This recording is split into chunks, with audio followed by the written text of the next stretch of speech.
السلام علیکم ناظرین، میں ہوں آپ کا ہوسٹ امجد زیدی۔ آج لے کے آیا آپ کے لیے اسد جعفری صاحب کا ایک بہت خوبصورت کلام، جو صورتحال اس وقت پاکستان کے سیاسی معاملات کی چل رہی ہے اس کی کچھ نہ کچھ عکاسی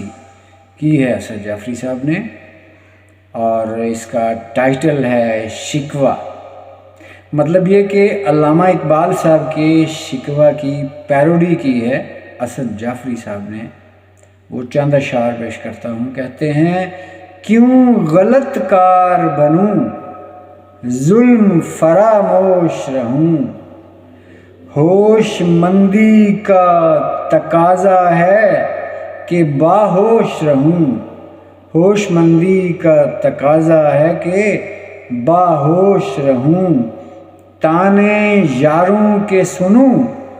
اور ہمتن گوش رہوں، کوئی گنگا تو نہیں ہوں کہ میں خاموش رہوں، قلب صد چاک کی پر درد صدا بھی سن لے، خوگرے حمد سے تھوڑا سا گلہ بھی سن لے، تیرے منشور کو سینے سے لگایا کس نے، اور گھر گھر تیرا پیغام سنایا کس نے، جو نشان تجھ کو ملا سب کو دکھایا کس نے، رات دن شہر میں چمٹے کو گھمایا کس نے،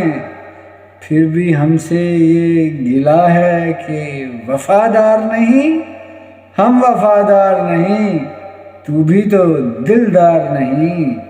اور پھر کمال کی بات کر کے کہتے ہیں، آ گیا عین الیکشن میں اگر وقت فساد، ہاتھ وہ میں نے دکھائے کہ کریں گے سب یاد، اس جگہ جتنے بھی ووٹر تھے تیرے نام نہاد، سب کو بھگتایا ملے کچھ تو میرے کام کی داد، جو نہ کرنا تھا وہ ہر کام کیا ہے میں نے، مرنے والوں سے بھی جا ووٹ لیا ہے میں نے، مرنے والوں سے بھی جا ووٹ لیا ہے میں نے۔ تو ابھی کے لیے اتنا ہی، اس کا ایک حصہ اور پیش کروں گا انشاءاللہ۔ ابھی اجازت دیجیے، پاکستان زندہ باد۔